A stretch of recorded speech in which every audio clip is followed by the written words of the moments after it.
PWR today for this week. I like to say PWR weekly. I said today. I don't care. It's the man they call Meathead. It's Linda K, the lovely Linda K. And it's Matthew Thomas. Matthew, you got some splaining to do. Where the hell were you last week? I was celebrating, just celebrating, man, after that victorious Royal Rumble for Team Nelson Mandela, and also some Thomas family winnings as well, too, man. That was a very productive Royal Rumble for the Thomas family. Thomas family indeed did win the entire Royal Rumble. Matthew Thomas winning the men's and the women's. And a young lady by the name of Presley Ann winning a pool. Not a pool to swim in, of course. Like the Price is Right? Ground or an in-ground? Well, it was definitely above ground. That's how we keep it classy here in Appleton, Wisconsin. But no, winning one half of the man they call Meathead's Rumble pool. Let's talk about it. Let's go right into it. Wait, I thought that was just for fun, right? It was just a fun competition. Well, yeah, that's the prize was she got her name mentioned on PWR Weekly. That's what it was. Join us next week for our special guest, the DOG. Do you know what the real gift is going to be for her? I've got a balloon that's nice and filled. Let's talk about it. Coming up right now, before we even get to the sponsors, let's talk about the PWR draft, courtesy of the accounting firm of Dewey Cheatham, and how, Matthew, your strategy all year has had you say, I'm going to just hold out. I'm going to hang on to Cody Rhodes in a dead slot over and over and over because he's going to win the Rumble. That paid off for you, but will it pay off for you as the year goes by? Here's the totals, again, brought to you by the accounting firm. Leading the pack, not the Packers, but leading the pack. Team long time, 3,535. Put your hands down, Matthew Thomas. 3,535 points. In second place is not Matthew Thomas. Put your hands down. 3,370 points. The team of Meatheads. And Matthew, you're at 3,110 points. You can put your hands up like this. Because while your strategy did pay off, he did win the Rumble. Rhea Ripley did win the Rumble. I think you waited too long. I think you left those dead slots empty for so long that you cannot recover. We have 4 scoring nights left. Go ahead, Matthew. Explain yourself. Possible. I mean, that's what's going to make this this must-see viewing for our listening and watching audience. Over the next. Explain yourself. Yeah. Why did you wait so long in a slot that could have been scoring 60 to 70 points a pay-per-view for somebody like Cody Rhodes, who only got you a couple hundred? Because I don't turn my back on Team Nelson Mandela members, and I think that's what people really want to see. They're like, you know what, this guy, he drafts them, and he's not going to just throw them away like yesterday's garbage. He's going to hold on to that garbage, and he's going to keep that. He's going to keep that in his home, and he's going to let it just stay there, and he's going to marinate. Yes, he's going to let it marinate. He's going to let that smelly garbage juice just lay there. And nurse it back to health until it wins the Royal Rumble. Mm-hmm. And Matthew, there are 4 scoring nights left. Elimination Chamber, February 18th. AEW's Revolution, double points, March 5th. WrestleMania Night 1, WrestleMania Night 2, April 1st and April 2nd. Now, technically, any NXT events that have any of your roster members appear on them will score points as long as it's a premium live event, which I believe New Year's or what is it called? Vengeance Day is coming up this weekend as well. That was this past weekend. It was this past weekend. Was there anybody on there that we had? No. No, I mean, I know you and I discussed maybe if New Day was, but we didn't have New Day on but there is Stand and Deliver. That remember early, it's like 10 a.m. Saturday. 10 a.m. on a weekday. Yeah, where you get up and you have pancakes. Yeah, you have pancakes and wrestling. Saturday. So if any of our locked in roster members happen to be on Stand and Deliver, whether they wrestle or appear, extra point opportunities there. And that's Saturday morning of WrestleMania Night 1. So Linda K, really, this is a 2-person race because Matthew, he doesn't show up to tapings last week. He doesn't show up to the PWR draft. Commercial during the NXT pay-per-view. Listen here, David Octavius Hero. You kept trying to get points for recap videos and all that. It doesn't count.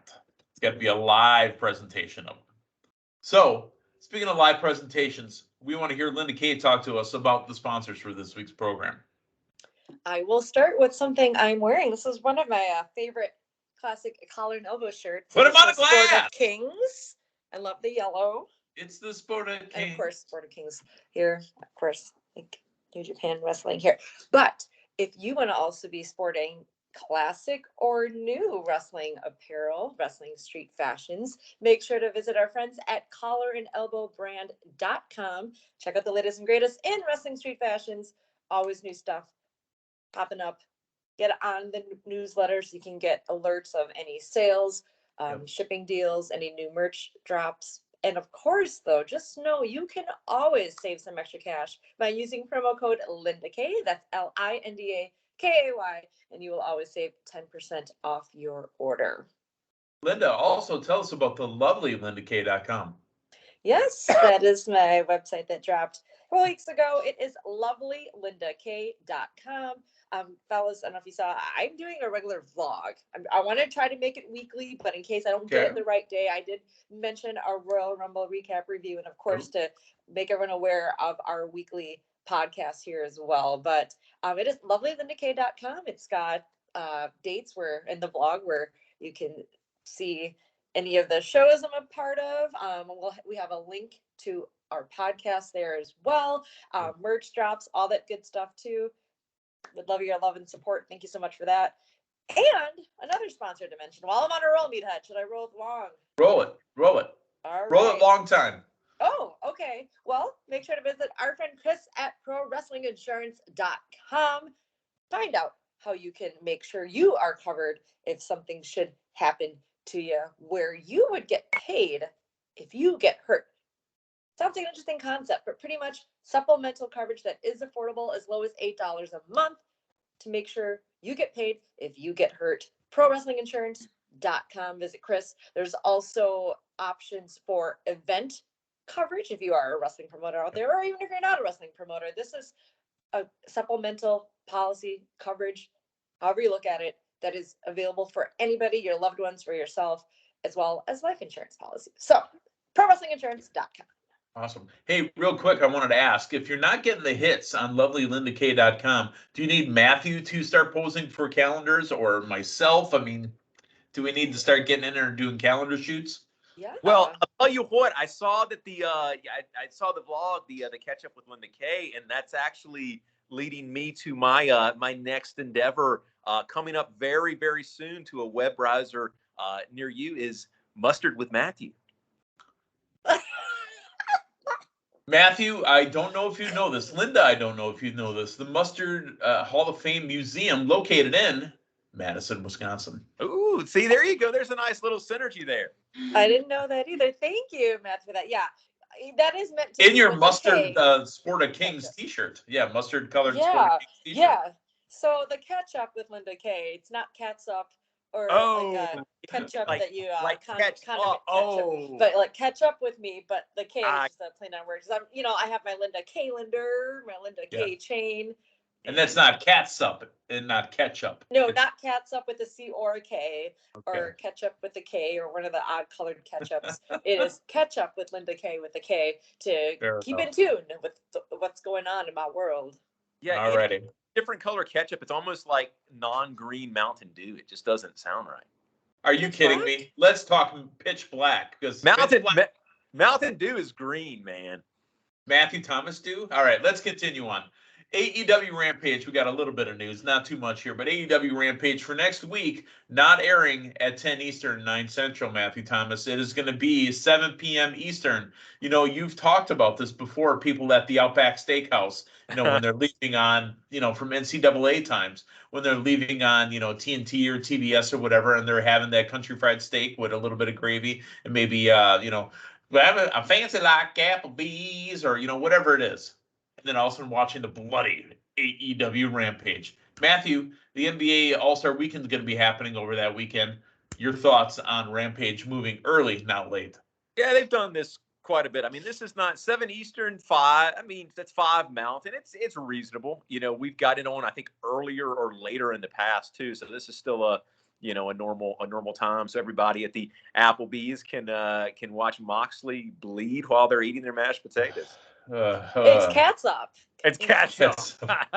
Or corn syrup that we learned in Scream. It was Scream. It was a scary movie that they're like ketchup. Yep. Linda, your thoughts on getting an early Rampage? Will they give us a bonus match to get our attention? Perhaps. I mean, I would say, knowing that this would air early, maybe there won't be so much catch up on your screens, but I don't think that will happen. I think it will just roll on as planned, but I think it's good to still get regularly scheduled program in, just on a different time due to other shenanigans going on, like the NBA All-Star weekend. You know, which Tony Khan does own the music from the original NBA on NBC. John Tesh. John Tesh, that's right. Hey, Linda, last week, Monday, we're going to start kind of reviewing the week here. Last week, Monday, was the first show after the Royal Rumble. And we've been trained, mentally just, trained to expect something big. Did you find last week's Raw a little underwhelming? No, because it started out well on my. I see what you're saying, but because I do believe that the Bloodline storyline was what really stole the show, but that was the most unexpected to come out of the Rumble. I mean, we know this was going to come, but we didn't necessarily know it was going to take place at the Rumble. But that obviously took place at SmackDown, the follow-up to that, if you will. But personally, I thought Raw started off strong because, number one, you had Cody Rhodes come out, his first return since the injury, outside of the Rumble, of course. But one of the first things he uttered, did you guys hear? He mentioned Ohio Valley Wrestling. Like, yes, ma'am. One of the first things he said. Not just alluding to the address. Like, I think it was. What's it say? Special. Linda, confirm for us. What does it say on the outside of the door? Tomorrow's stars today. So when you walk in, do you not Something look at the door? Do you not look at the door, or is it not on the door anymore? No, I don't think it might be. You know how it is when you go into kind of like when you walk into your home, you don't necessarily look at the address. Here's what we need, Linda Kay. You being the OVW girl that you are, the ring announcer for Ohio Valley Wrestling, I need a snapshot of the door. On the next episode of PWR Weekly, the next time you come in, next time you've come back from the Louisville, we need proof. We need to see that on the door. I can tell you it's not on the door. If anything, I think it might be on the outside on the sign. I have to double check. Actually, I was just there. We just had OVW Tough Love.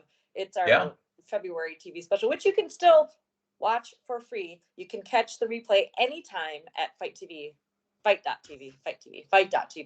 Search OVW Tough Love. However, back to Raw. So I thought that was pretty awesome. Also, we got Rhea Ripley letting us know who she will be challenging for, and then some. We also trying to think back on what all happened. I know it's been a week, but we are doing a week in review right here. So yeah. But no, I thought, considering, it was the night after, we still started off strong with Cody coming out the winner. We also had the winner of the Women's Rumble come out, and just more foundation laid out for WrestleMania. Gotcha. We're building a house, Matthew Thomas, for the road to WrestleMania. What were your thoughts? So you mentioned earlier potentially a little bit lackluster, and I think the show was okay, but here's what I think's going on is you ended the Rumble with one of the payoffs to one of, I think, the most well-done storylines in the last 20 years of professional wrestling, with the Bloodline and Sammy, and that's a SmackDown angle, man. And so you really, as great as it was seeing Cody out there and as great as that opening promo was, you can't really keep that running with the brand split. So you had to basically, in a lot of ways, let that wait until Friday. So you're seeing something now when they strike it good like they have. I think that might actually be hurting them a little bit because, you have all that energy on Sunday and you really have to wait another 5 days for it to progress. So I think that may have led to a little bit of that feeling where it's like, okay, we're coming off such a hot Rumble, but we really can't capitalize on it to the full extent because it's a brand split. The end of the Royal Rumble really had me feeling like that was Luke Skywalker finding out that Darth Vader was his father. It literally was the button on the end of, Act 2, honestly, is what it felt like. That's a pretty good comparison to the back. That's really, really solid. Absolutely solid. So you're right. Raw, we're expecting to hear, we want to know about the Bloodline. We want to know, we got to wait for the Bloodline. Oh, okay. And then we got the rest of Raw, which was fine and dandy. Let's move on to Dynamite from Wednesday night. Dynamite from Wednesday night. was absolutely, I thought, a solid show. I did not realize at the end we were going to have Samoa Joe winning his belt back again. Samoa Joe, now the TNT champion. Matthew Thomas, your overall thoughts on things such as Samoa Joe winning his belt back, opening up with Hangman Adam Page and Jon Moxley. You had Cage and Koneske. I always say his last name wrong, but it's Takeshita, I believe is how it is. The Acclaimed. And I want to talk about the Acclaimed in a little bit here. But also Toothless Timmy making his AEW debut. Yeah, I mean, you really were bookended with really stellar matches here.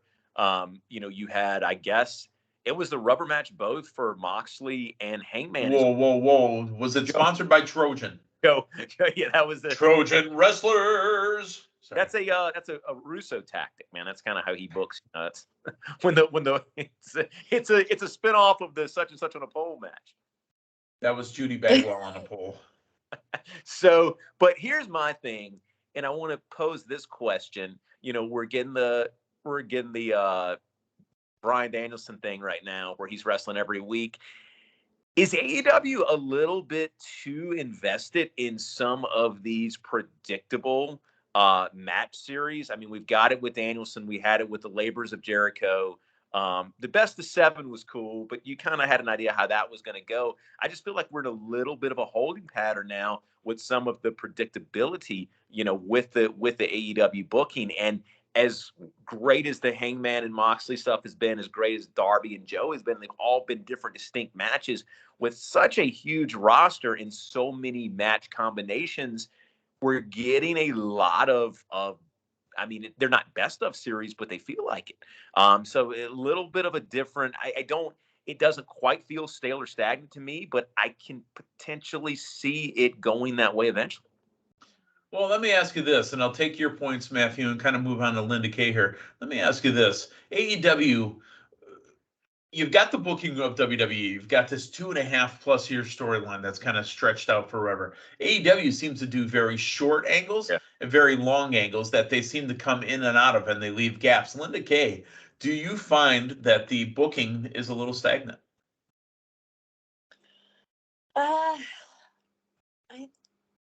Not necessarily, just because there's always something, I don't want to say shocking or like surprising that will get us talking about AEW to kind of distract us from that, whether it be a uber ketchupy match or some type of stunt that we've never seen, kind of like or Timothy Thatcher, coming out with half his team.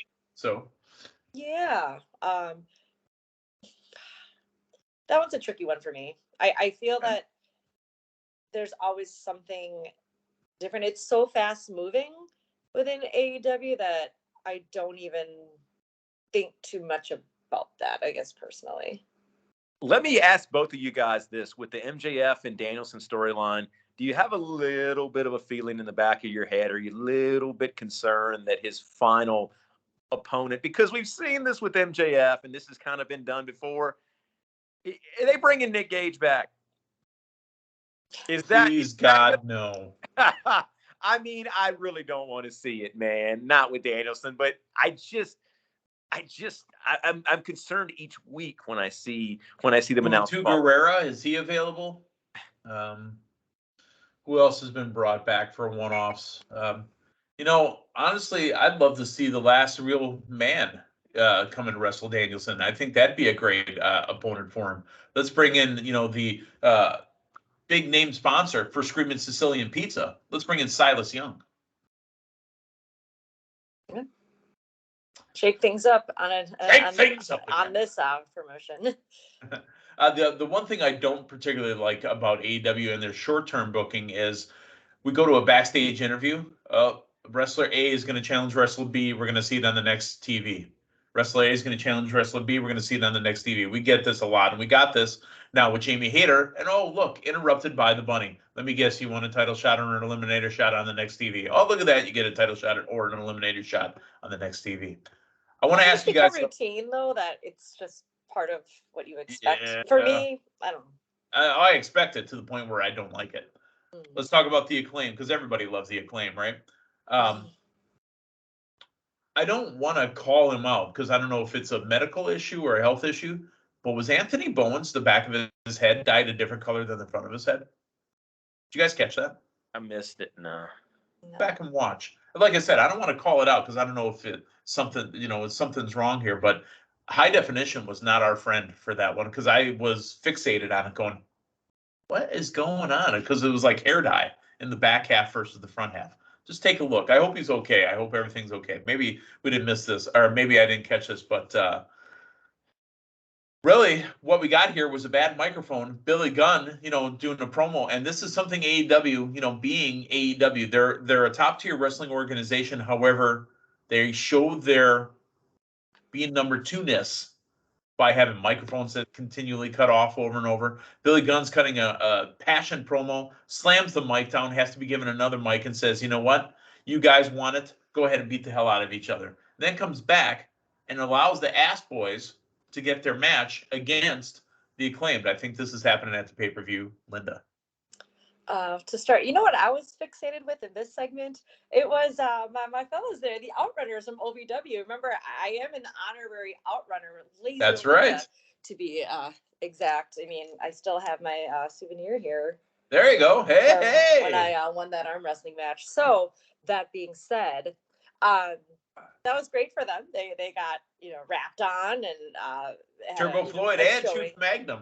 Yeah, absolutely. So to the extent of the match. Yeah, so this is kind of nice though that we're getting some movement regarding the storyline because it wasn't going to be forever that Billy was going to be a part or so close to. He's almost so against the Ass Boys. Well, or I was just going to say with our champions there, it would come to a point at some point where he wouldn't be such a mentor or father figure to them and reconnect with his son. So seeing some movement there kind of helps move things along. And yes, definitely see this coming to close. Actually, they have the match next week, this week on Dynamite. Yeah.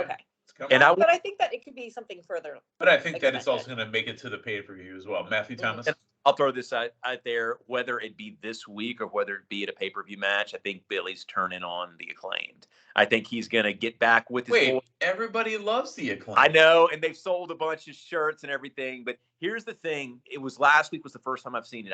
Maybe they've done it before, but did you see the spot where they all get, what was it?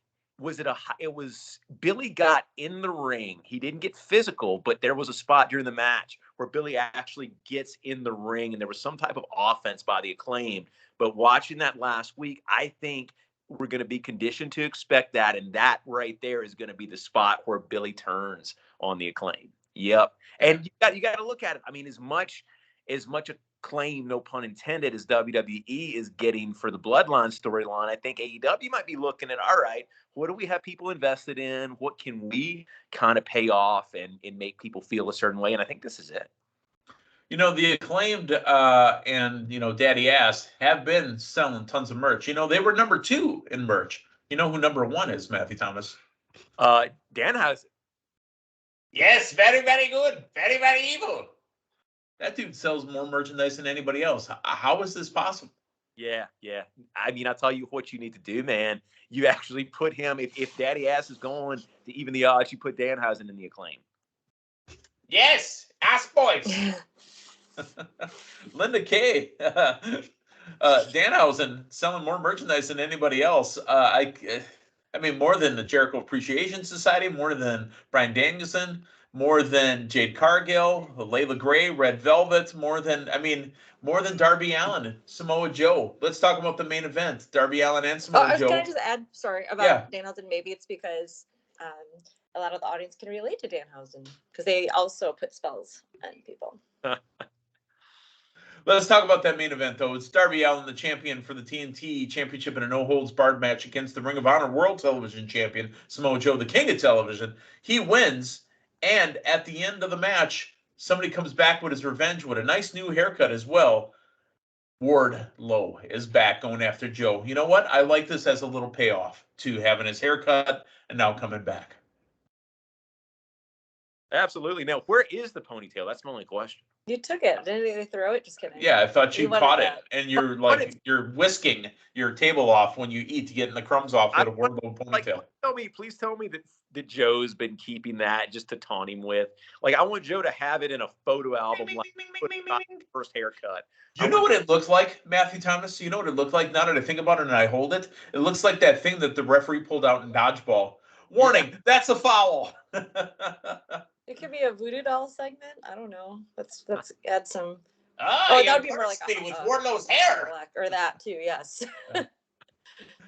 All right, so Powerbomb Symphony, Joe gets out of the ring, and that's how we end Dynamite. Let's move our way over to SmackDown. Yeah, Matthew Thomas, we were also wanting to talk about the Bloodline right away, but no, we had to wait till we got to the SmackDown review, and SmackDown did not disappoint. I mean, you had the matches, you had a lot of great action, you had everything kind of coming off the Rumble, but what we needed to know what Roman Reigns was going to say. And Roman Reigns at the end of the Rumble laid out by Sami Zayn, and then they beat the dog piss out of him. So Roman Reigns said, you know what? I'm going to go ahead and wrestle you. I didn't want anything from you. I just wanted to be your friend. I just wanted to be your family. So I'm going to go to Montreal, and I'm going to do this in front of your family. I'm going to do this in front of your friends. Sami Zayn, I thought that was a hot run-in for Sami Zayn at the end there, but Roman Reigns ended up at the end standing tall over him again. We are getting a undisputed Universal Heavyweight Championship match between Roman Reigns and Sami Zayn at the Elimination Chamber in Montreal as the hometown hero. Is this what they call, Linda Kay, a Frank Cosentino temperature check? Do you remember the temperature check? Yeah. Because Elimination Chamber is also where we got Santino Marella almost winning the Elimination Chamber as well in Milwaukee. Remember, he had that hot run where he was getting close to the top and pulled away. Sami Zayn, honestly, did he come out of the Rumble stronger than Cody Rhodes? I guess is what I'm wondering. I think so, just because it was so expected. For Cody to win, and we've had the promos leading up just to make us believe even more so that he was going to win. So we felt it. Still awesome to see an experience, of course, as many of us were hoping for that, and just for his return to be as great as it is, and a great competitor for Roman Reigns, a great challenger that is believable, that could get the Universal Championship from Roman. But now we have Sami here. I know it's not the Roadblock pay-per-view, but he is going to be a block in between this, where again we're adding in a great factor to make it somewhat believable that he could possibly win. I mean, it's going to be in his hometown, Montreal, Quebec, Canada. However, I foresee some shenanigans taking place that will not allow Sami to win. So it would be. We still don't know what happened to Jay yet. I mean, Jay's so busted up. Too. I was just thinking about that when I just made that analogy. However, I will say this could still be the setup then for Sami and KO versus the Usos. So I feel Jay will come back.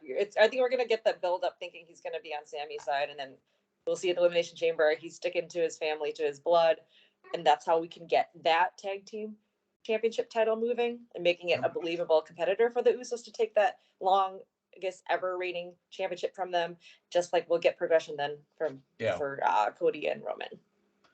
Matthew Thomas, they are going to be at the Elimination Chamber, and I thought Roman Reigns kicked it up another notch. Boom! Another level. Kick it up a notch. Roman Reigns was talking trash. I mean, just some serious on-the-man type trash. Matthew, your thoughts on Roman Reigns? Whoa. Oh, are we okay? It's like an earthquake in Oak Creek. Yeah. You know what this reminds me a little bit of? What was the pay-per-view in '97 where they went to Canada? It was when you had the Brett US versus Canada. Survivor Series? No. This was the one that gets such critical acclaim, like International Incident or something.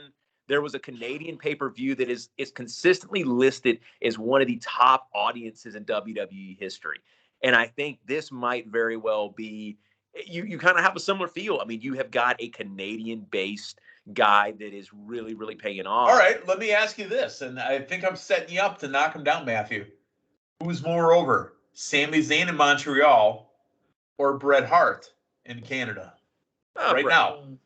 No. The answer is always going to be Bret. But have they built up Sami Zayn to Bret Hart levels in Canada right now? I don't think so. Here's what I don't know about the storyline. I answer, but going back to our recap of SmackDown, is it that Sami is that over, or is it the storyline is just so good and people are captivated to see how this plays out? I think it's a little bit of both, but I don't necessarily know that it is just because Sami is that over. I think it's because WWE hasn't done storytelling like this in years. And what was so great, I mean, that ending to the Rumble was one of the best moments that I had seen in decades in WWE. And the cool thing with this, it's not Daniel Bryan in 2014 where the audience is going against the booking and trying to stage a revolution. The audience is doing exactly what WWE wants. They are booing the heel. They are cheering the baby face. The booking has the audience eating out of the palm of their hand, which really doesn't happen a ton since the Attitude Era, since everybody started cheering the heels, since Austin's run. It has been very, very rare that you had 99.9% of that building doing exactly what you wanted them to do. So Sami is definitely over, but I think in equal parts of it is that this storyline has just got people on pins and needles. So you say the best booking in some 20 years. I honestly think this is the best story I've ever sunk my teeth into since some powers of mega proportions exploded. Absolutely. Which happened, Linda? Where did that happen at? Milwaukee. The Bradley Center, the second ever event in the Bradley Center. We just celebrated its anniversary. That happened in 1988. So that was 35 years ago. Wow. 35 years ago, the Mega Powers exploded right in front of a very young Meathead in row YY or row XX. I don't know what it was in the Bradley Center, but Bradley Center seats up there, Linda, you can confirm we're like straight up and down. You tumble and you're going all the way down. Terrified. Makes for a great in-audience match. I've already got a fear of heights as it is. So, I mean, young Meathead sitting up there, that might be where my fear started. Yeah. It was at that damn building. But, yeah, having the Mega Powers explode right in front of my very eyes for Saturday night's main event, which, by the way, was taped. I went to the show on a Friday. Because we didn't have the interwebs to spoil that. I did not. Back in 88. Yep, and then we had the live Indianapolis show, I think was after that, where Hogan beat Andre for the belt. How much for the plastic surgery, brother? With Earl and Dave Hebner. So, good stuff. All right, well, SmackDown was what it was. And again, it was compelling TV. I mean, if they didn't get a ratings pop for when Sami Zayn was going to come out with Roman Reigns, I mean, they're never going to, but that definitely was it. Let's talk about the final show of the week, and it was Rampage from Friday night, and we had, again, big-time matches. Matthew, I'll get to you in a second because you and I have talked about this. We're going to lead with Linda here. Linda, your thoughts on the opening match, which was the Elite for the AEW World Trios match. Kenny Omega and the Young Bucks taking on All Ego, Ethan Page, Isaiah Cassidy, and Matt Hardy. I think it was great to see a title defense. I don't think this is the first one since the best of 7. Am I correct? I believe so, yes.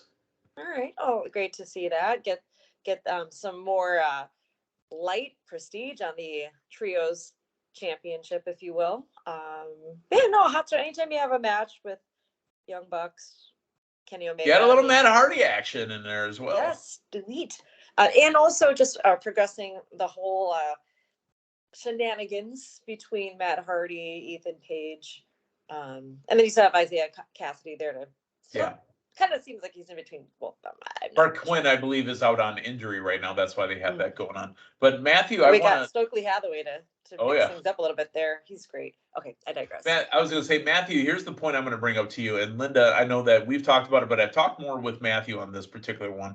Matthew, with them on Rampage not having the entrances for the Elite and for the the team of Page, Hardy, and Cassidy, are they losing something here? Because again, I honestly enjoyed the Elite's entrance, and we didn't get that on TV. We've talked about how they cut out the entrances to get 60 minutes of wrestling action. They might be missing the boat on this one. Yeah, that's what they're kind of running into. You're losing a little bit on presentation, and you've also got some matches that are fairly predictable. So it's like we kind of know the way this is going to go, and we're not giving you the pomp and the circumstance to make it feel super, super important. But I will say this, because I don't think it's been talked about enough. Great deal, whatever AEW and WWE worked out to not only have Matt Hardy wrestle on Friday night, but also to have his great music performance a week ago at the Royal Rumble. Ha, ha, ha, ha, ha, ha. Meathead, you're a Hardy fan, right? Yeah, I'm definitely a fan of Hardy, even though he looks like Kid Rock Jr. Brian Pillman Jr. and Swerve Strickland with the Mogul affiliates, Parker Boudreaux, and the man has been named. His name is Trench. Swerve Strickland, as far as music goes as well, looking great. And where are we going from here, Matthew, with the Mogul affiliates? I don't know. It'll be interesting to see week to week. I will tell you this, though. You'll appreciate this. When I was at the Denver show, and I guess who we now know as Trench was out there, there was a very, very loud and vocal. I don't think it made TV. You could hear it on TV. But there was he was referred to as a wannabe Birdman. And there was actually a Birdman chant that erupted here, which I was quite pleased with. Linda Kay, Trench, former AAA baseball player, now in the world of professional wrestling. So we're talking about Birdman that used to be a star in the Miami Heat, not Birdman, the rapper from Atlanta, right? Exactly. Okay. And not the Legend of Birdman starring Michael Keaton, right? No, still the one and only Birdman. Okay. Mm-hmm. Bird's the word. And so are the Mogul affiliates. I obviously see them getting a push here. I think the three of them fit better together than Swerve and Keith Lee did, where's Keith Lee? He's basking in his glory right now. I mean, yes. But no, I think they're going to get that push to be more of a dominant faction. I know there's numerous factions in AEW, but I think we're getting a slow burn method of getting to know them better, which I think is great to make them stand out a bit more, just to see what exactly they're about, how much damage they can do as a united front. There you go. Hey, the Renegade Sisters taking on Saraya and Toni Storm, and this is really just more of getting Saraya and Toni Storm over as heels. Linda, your thoughts on them being the bad girls? I love it. I think this is great for both of them. I think Toni Storm and Saraya's returns very hot pops when they made their debuts, but I feel that a lot of the audience has pushed a lot of their loyalty to Jamie Hayter and to who were the heels, and now I think this was the right move to reverse the roles, because I mean, just think about it. I mean, I saw it in front of my eyes there too on my television and my phone. Saraya and Toni Storm, great tag team together, and as heels, they are the bad girls, and giving them, they look the part as well. They look great, and even bringing in the addition of the spray paint put a little edge to them, and just giving them that whole outlook where they're calling everybody losers and going against the home. L stands for love. Towns. L for love. Isn't that what they said in Dodgeball, Matthew Thomas? That's exactly what they said.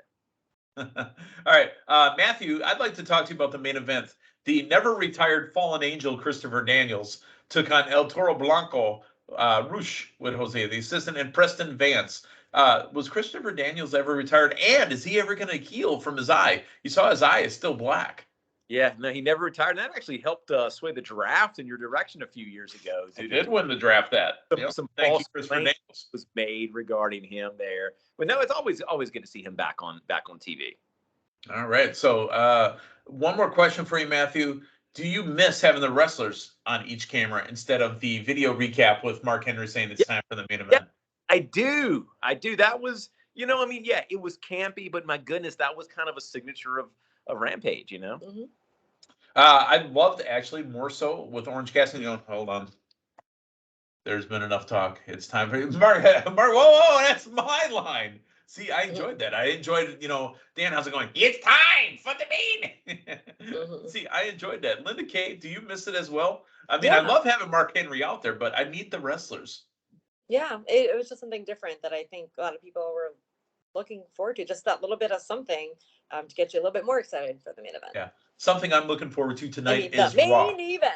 Yeah, something I'm looking forward to tonight is Raw. And it's the match that we were supposed to get at Raw Triple X or Raw 30 or Raw Dirty or whatever it was called. But it's going to be Becky and it's going to be Bayley in the steel cage. Linda Kay, are we actually going to get the match? Are we actually going to see what we were hoping for?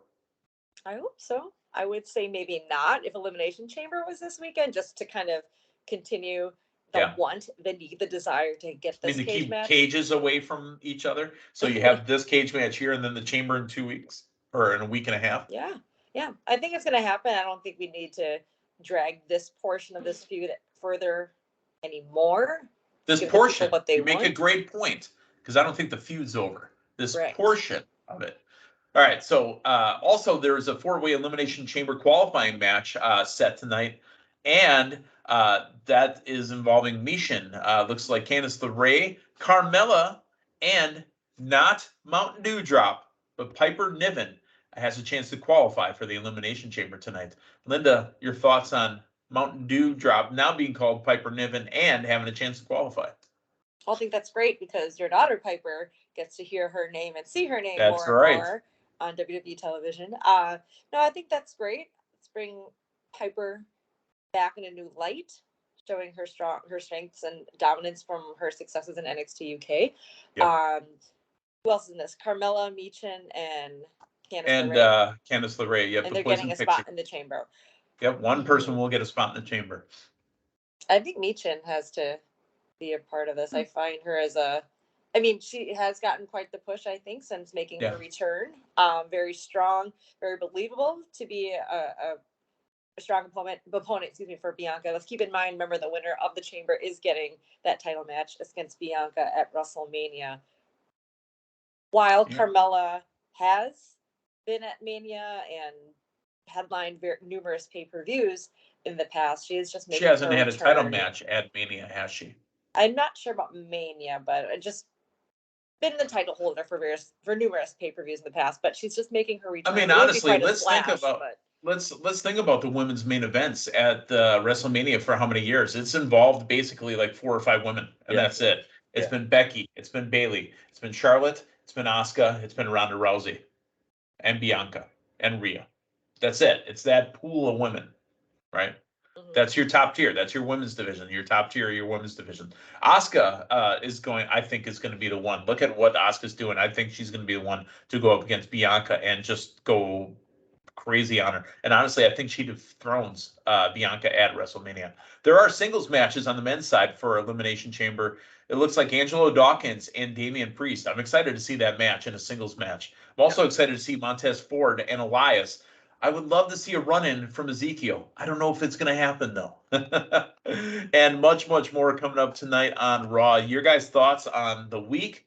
And, again, we're building our way towards Elimination Chamber. Matthew Thomas, you're so many points behind. Can you win a specialty match? Yeah, no, specialty matches, all my people, man. It's going to be this is going to be a great road to WrestleMania for Team Nelson Mandela. And I know there are a lot of people out there really, tuning in to see me come from behind. Well, that's a pay-per-view event in itself. Let's talk about the rosters real quick. Let's run down Linda Kay first. She is leading, and she's got Roman Reigns, Alexa Bliss, Drew McIntyre, Bianca Belair, Gunther. By the way, he needs to be called the 1 hour 11 minute man because nobody can go longer than Gunther. Because he lasts longer than anybody else. That's what she said. You've got Chris Jericho, Charlotte Flair, Kevin Owens, John Cena, Braun Strowman, and Asuka. Boy, I'm telling you, that's a strong lineup here. Myself, I've got the Judgment Day. I've also got Sami Zayn, Bobby Lashley, Dominic Mysterio, Jon Moxley, Brawlin' Brutes, Bryan Danielson, Brock Lesnar. Liv Morgan got dropped. I now have the AEW World Champion MJF, Jungle Boy, and Edge. And then finally, Matthew Thomas with RK Bro, who don't exist right now. And again, that's another slot that's not scoring any points. Cody, who did win the Rumble and possibly is going to win the belt at WrestleMania. You've also got the Usos, who are going to drop their belts at WrestleMania. Seth Rollins, who he doesn't know if he's got a path to WrestleMania for the second year in a row. And then hopefully he makes it into... Wait, he did qualify for the Elimination Chamber, didn't he? Did he? Yeah, I believe that was a qualifier that he already had. Yeah, he's going to the chamber. Matthew Thomas says Seth Rollins. He's also got Becky Lynch and Bray Wyatt. Rhea Ripley won the Royal Rumble, probably winning the belt at WrestleMania. Ronda Rousey, nowhere to be found. Theory was the U.S. champion, and we don't know what his role is going to be. Bayley, and finally, The Rock. Yes.